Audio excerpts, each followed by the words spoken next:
President Cyril Ramaphosa has slammed recent attacks on the judiciary. He says that unfounded claims against judges serve to undermine the judiciary and the important function that it performs in the country's democracy. Attacks on the judiciary are, however, not confined to South Africa alone. The African Court Coalition and Pan-African Lawyers Union held a webinar to deal with the same issues today. The two bodies say that they've witnessed some attempts to undermine judicial independence and the legal profession in Africa in recent times. They say that such attempts are contrary to the provisions of the African Charter on Human and People's Rights. Well, for more on this story, we're now joined via Zoom from Arusha in Tanzania by the Chief Executive Officer of the Pan-African Lawyers Union, Donald Deya. Thank you so much indeed for joining us and welcome to the program. And thank you for having me on your program once again.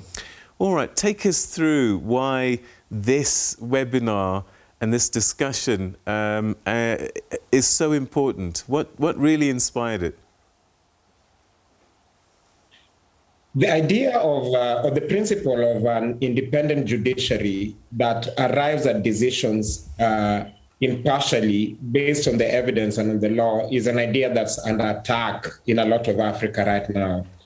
We saw 2 years ago in Nigeria, the executive arm of government using an obscure judicial, quasi-judicial tribunal, remove the Chief Justice of the Republic from office on the eve of an important presidential election. We saw the same thing attempted in Malawi last year, where the then President Peter Mutharika, through his chief secretary, purported to send the Chief Justice and the senior-most judge on the highest court, the Court of Appeal, on leave, again on the eve of an important presidential election. In this case, a fresh election that had been called after the High Court had annulled his previous announcement as winner of the 2019 elections. So we see various people attacking judges and attacking the judiciary. We see other arms of government, as I've said, the executive and the legislature. In some instances, we see powerful business and corporate interests. Some judges have complained, and indeed the former Chief Justice of Kenya complained that civil society sometimes can also put pressure on judges and citizens too to deliver preconceived outcomes.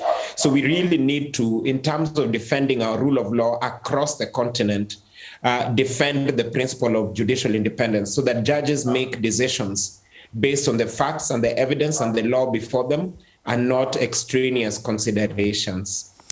Mr. Deya, can I just put this to you that this is not new?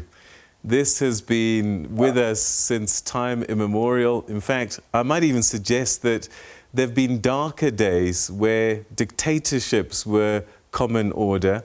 So why now? Is it that it's more visible with social media and mass media, or is this something that you accept has been a problem, but maybe it's time to do something about it now? Yes, it's always been a problem, but a number of things are driving it to the fore now.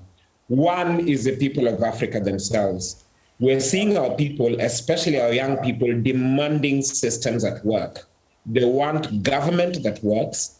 They want government that's supposed to provide, that is able to provide what is guaranteed to them as citizens under the Constitution. Obviously, with the rise of literacy and with the rise of social media, they are much more aware in real time what is going on around them. A third thing that we have seen is that there's pressure now, especially in terms of democratic governance. We have seen the roles of executives in either promoting or trying to push back on democratic governance. The legislatures have had their way, but we're seeing now their say, but we're seeing now citizens more and more challenging decisions, such as electoral outcomes, more confidently in the courts. So the courts are being put under the spotlight, and the citizens are demanding decisions that make sense. And this is putting pressure on the undemocratic forces, whether in government, in the security sector, or elsewhere, to also try and clamp down harder on the judiciary.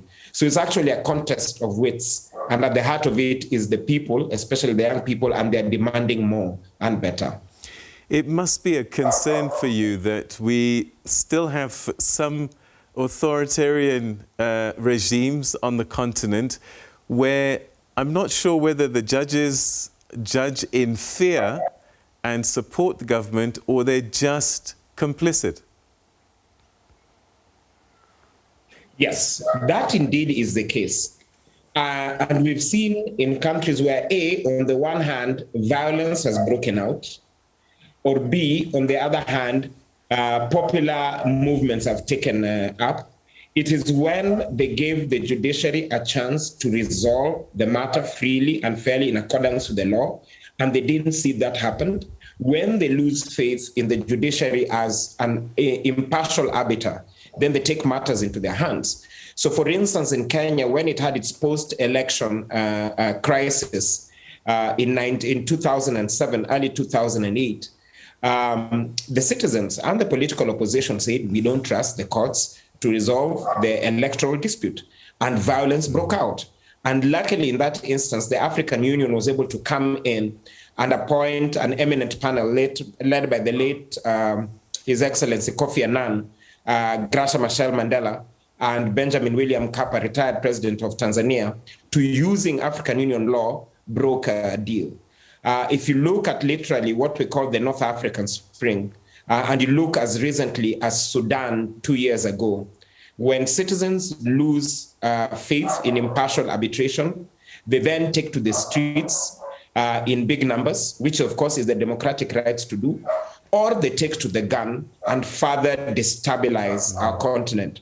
So when the AU is calling for silencing the guns, we really tell them that let's have strong democratic systems, let's have rule of law as laid out not only by the African Charter on Human and People's Rights, but also by the African Charter on Democracy, Elections and Governance.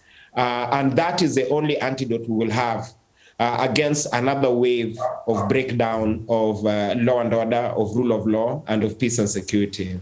All right, and perhaps finally, just how dangerous is it when people start to question the integrity of the judiciary, particularly when these doubts are unfounded and have no basis, and also that they come from very influential people? Yeah, it is a big challenge. As I said, when we spoke with the judges today, we had with us Justice Bernard Ngwepe, former Vice President of the African Court on Human and People's Rights. We had Honorable Dr. Willy Mutunga, former Chief Justice and President of the Supreme Court of Kenya. We had people like Judge Sanji Monaheng, who has recently finished a stint at the International Criminal Court as its vice president and so on. They did speak of the pressures that judiciaries face at the national level, at the sub-regional level, at the continental level, and even internationally. And some of these come from citizens, whom then you can allow a measure of latitude, maybe that they're being ignorant or they're being overpassionate. But some of the attacks come from very high-ranking officials, sitting heads of state, former heads of state, like in your country, South Africa, other powerful figures in the executive arms of government, in legislature, in the corporate sector, and so on. So we as citizens have to find ways of protecting the independence of the judiciary, of speaking out, and of calling out those who unduly, unfairly, or unlawfully attack courts when courts are legitimately doing their work.